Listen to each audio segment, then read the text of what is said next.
Yes, life is full of mysteries, but your financial strategy shouldn't be one of them. I'm David Scranton, and today we're going to uncover some of the mysteries surrounding mutual funds.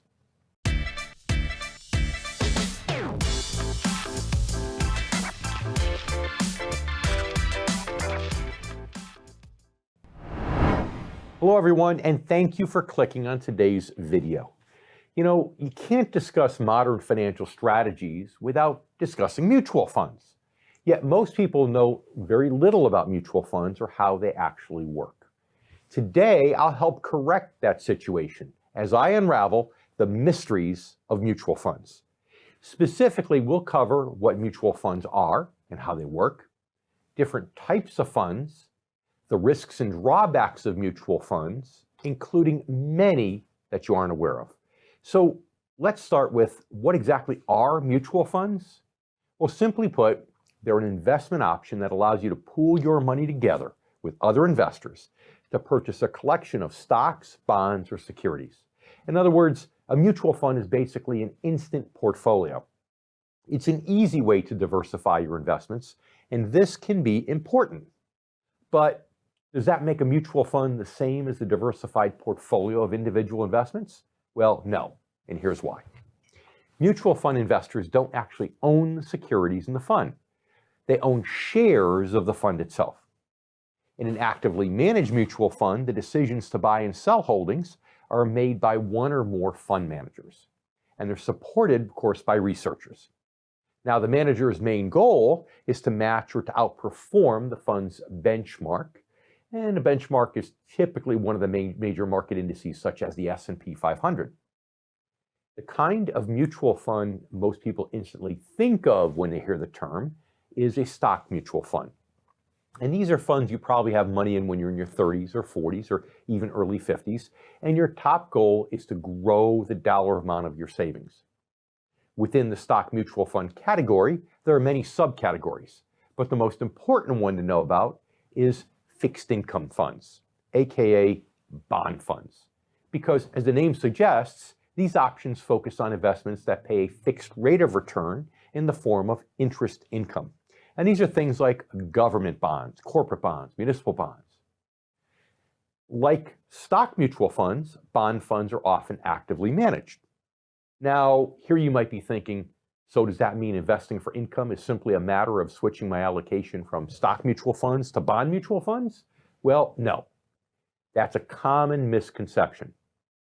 Bond funds, yes, they're technically considered to be income-based strategies, but they're not the same as having a diversified portfolio of individual bonds and bond-like instruments.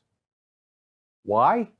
Because with a bond fund, you essentially own the stock of a company that owns bonds. And as a result, you have no contractual covenants helping you protect your investments, as you do oftentimes with individual bonds. And in addition, the bond mutual fund carries many of the same risks and drawbacks of any mutual fund. Now, what are some of these risks and drawbacks? Well, let's start with costs. Mutual funds typically have high management fees, which are often embedded or hidden in the fund. And those are often just a start. If you buy the mutual fund from an advisor, you'll also have a sales cost, a commission built in. It could be upfront, or it might be amortized over many years. So now you're paying a fee and a commission to the fund manager, and potentially another fee to an advisor if you're working with a fee-based financial advisor, which is kind of like hiring one automobile mechanic to find another mechanic who's ultimately going to fix your car, but having to pay both of them. I mean, who would do that, right? All of these fees are assessed regardless of how the fund performs, and these fees can cut deeply into your rate of return and can magnify your losses in the bad years. And that brings up the next drawback, and that's underperformance. Many mutual funds underperform the market. Why? Because fund managers are too afraid to deviate from their respective benchmarks. They're so focused on trying not to significantly underperform the index, the benchmark, that they often won't make moves bold enough to outperform it. In fact, according to a 2017 research report by Standard & Poor's, it said that from 2002 to 2017, 15-year period, over 92% of large company-based mutual funds actually underperformed a simple Standard & Poor's 500 index fund. In other words, you might be better off just buying an index fund and saving yourself all the fees. Another drawback is cash drain. Because mutual funds pool money from thousands of investors, people are constantly buying into or cashing out of the fund. And to accommodate these withdrawals, funds usually keep a large part of their portfolios in cash. Of course, this means that a portion of the fund isn't earning any money, isn't working for you. So the mutual nature of mutual funds brings up another drawback, which has to do with taxes. Mutual funds, at least in theory, are a buy and hold investment. But unfortunately, not all investors will be disciplined enough to hold when the market drops. Some will panic and sell. And when that happens, the fund manager needs to decide which assets to sell. And if you think about it, usually he'll sell things that are maybe down only slightly because he wants to minimize the overall negative impact of selling in a down market, right? But still, in this case, those sales actually will generate a capital gain. It might be better economically for returns in the fund manager, but it generates a capital gain that all fund holders will have to pay taxes on, regardless of whether you personally sold or held, even if the fund is down for the year. All of this happens without your knowledge, which brings up possibly the biggest drawback and potential risk of mutual funds, and that is lack of transparency. In addition to many of the fees being hidden, the holdings themselves really are part of a murky pool within this fund. And this allows fund managers to play little tricks that are designed to make the mutual fund look more attractive than it might be. For example, every quarter the fund manager must disclose the fund's holdings. And some of them might be considered to be dogs as far as the current media is concerned. So the fund manager may not want people to see that he holds those. He might sell those at a loss and replace them with, quote, better looking stocks for the purposes of optics for this quarterly disclosure. Then once that's done, he might turn around and sell those and buy back the dogs at the beginning of the next quarter because he thinks that those dogs are really going to go up in value. This is something called window dressing.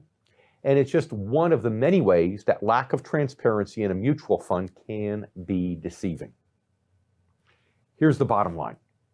While the ease and convenience of mutual funds can be appealing and can even work for you while you're younger, especially because the benefits of diversification, there are many risks and there are many drawbacks can have a much greater impact on your retirement goals as you get older.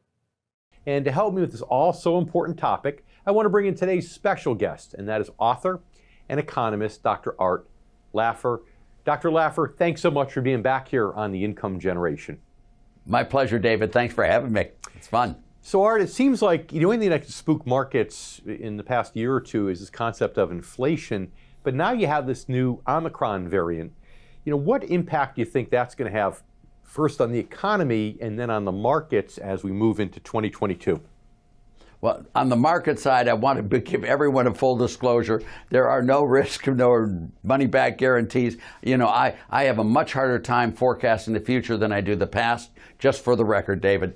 But based upon history, the inflation has a very poor impact on the economy, obviously.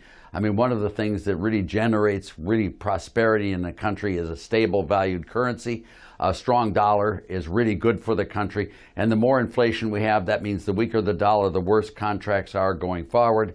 And all of that. Inflation is a real big enemy of stock markets and of economies, just for the record. I believe that inflation is not transitory here, although I can't be sure.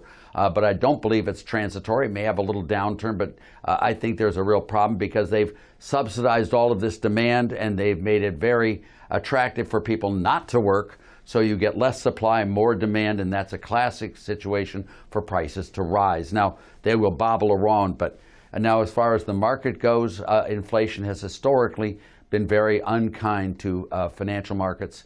If you go back to the 70s, I think from, what was it, 1966 to 1982, if you look at that period, and I'm using the Dow or the S&P, the market fell by an average annual compound rate in real terms of 7% per annum. We had a declining market. I think it was 1,000 in February of 1966. In August of 1982, it was about 770, something like 777 was its low. But then prices had trebled. Prices trebling was a killer, as well as taxes, as well as excess government spending. But inflation's really bad on markets. And that was a longer period of inflation. So when you say this inflation isn't transient, the longest economic forecasts I've seen are that inflation might take us into 2024. But I haven't really talked to many people who think we're going to have this escalated rate of inflation past 2024. Do you tend to concur with that, or do you think this elevated rate of inflation will go beyond 3 years out? I have no idea whether it will go beyond. I mean, long-term forecasts are I don't think they know either, but they might, but I sure as heck don't. But right now, the situation is and once inflation starts, there's a great deal of serial correlation. The best forecaster of this year's inflation is last year's inflation, if you look at long periods of time. So once you get an inflationary environment, it continues and continues. And once you get a deflationary environment, like let's say from the 1980 time of Paul Volcker, 79, 80 on down, you get interest rates and inflation falling for long periods of time. So you get periods of high inflation and periods of low inflation and declining inflation. And of course, Art, what the current administration is trying to do with its spending efforts really just pours gasoline on the inflationary fire, right? Well, it makes inflation much more prone to inflation. And what they've done with the banking system by having all these excess reserves is there's no monetary way of bringing inflation back under control either. So you have all of that. Now we have a strong dollar, but that's strong against other countries that are equally as weak. So is it a strong world economy? I don't think so. But the dollar yet has not collapsed. So Art, let me pivot then. Let me pivot to the next topic, which is really getting back to the variant, like the Omicron variant that's out there today, or maybe future variants that are out there. How much do you think that could negatively affect the economy as the virus continues to mutate? Yeah, I don't think the Omicron or any of these viruses are per se bad on the economy. It's how governments respond to them that really causes the economy. So what will be the political reaction to Omicron, let's say, versus the last one that we had, the Delta, I think was a variant? How will the government respond to this? If it does all the lockdowns and all of that, and big, huge government spending programs, I think it'll be very bad for the economy. If the government understands that it's here to stay for a long period and we got to live with this virus, then it'll be very different and we'll have a better response. That's right. Now, the new tax laws are still not completely known, of course, and you've been a little bit less concerned than you were initially about the tax increases because you don't think they're all going to get passed, at least not what the tax increases that the left really want. Are you still feeling like any tax increases would be just maybe a blip on the radar when it comes to the economy or the stock market? Well, taxes are never a blip on the radar, and they're never a blip on the radar. But you're putting me into a corner about forecasting what's going to happen next week. I have no idea what the bill is, but I am not as pessimistic as I had been initially about the bill. I just don't see. I don't see the Democrats doing that. But they have a very big tendency to kill themselves, and have the circular firing squad, and they just might do it. Yeah. It's a crazy phenomenon, but you're right. And now they're crazy people. Now the other uncertainty is the Federal Reserve, right? Yes. How much do you think the Federal Reserve will get it right this time? I mean, they've created as many recessions as they've solved.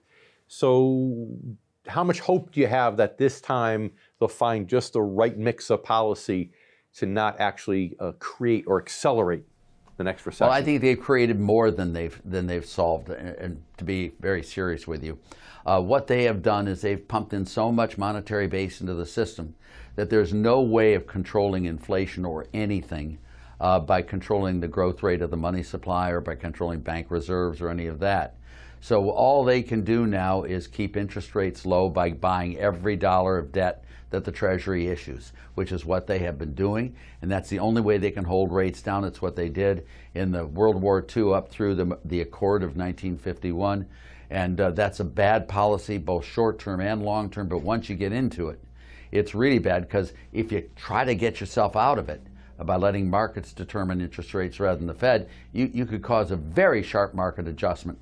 Stock prices relative to GDP, the stock market value relative to GDP, is very, very high by historical standards. And you've felt that way for now. So have I missed anything that potentially could knock the market off its perch beside that it's overvalued, right? We talked about inflation. We talked about new variants to COVID-19. We talked about taxes. I mean, so did we miss anything? What else could possibly knock the market off its perch? Well, the government spending has been buying, just pumping money into corporate balance sheets, pumping money into consumers who don't work. That's what this does. So this is the big, if this Build Back Better bill fails, and it's too bad the other one didn't fail as well, but if this Build Back Better bill fails, I think that'll be very bullish for the economy and the markets. If it passes, I think it'll be a long-term killer of markets. I mean, it will slow U.S. economic growth. It will slow, and sooner or later that will fall into corporate profits falling. And it's very bothersome to me to see the government meddling and all this stuff. Markets should be left alone. And that's where the capitalist system really works beautifully in maintaining prosperity and eliminating poverty, just like it did under Trump. But these guys can't leave well enough alone. Well, Dr. Laffer, you've been around long enough that you know that in this era, free markets really aren't free markets anymore. But Dr. Laffer, we're out of time. Thanks so much for joining us today. It's always our pleasure having you here on the show. Pleasure, David. Thank you. Thanks for watching today's video, The Mysteries of Mutual Funds. If you enjoyed it, please click the thumbs up button to give us a like, and make sure that you subscribe to our YouTube channel each and every week for new content.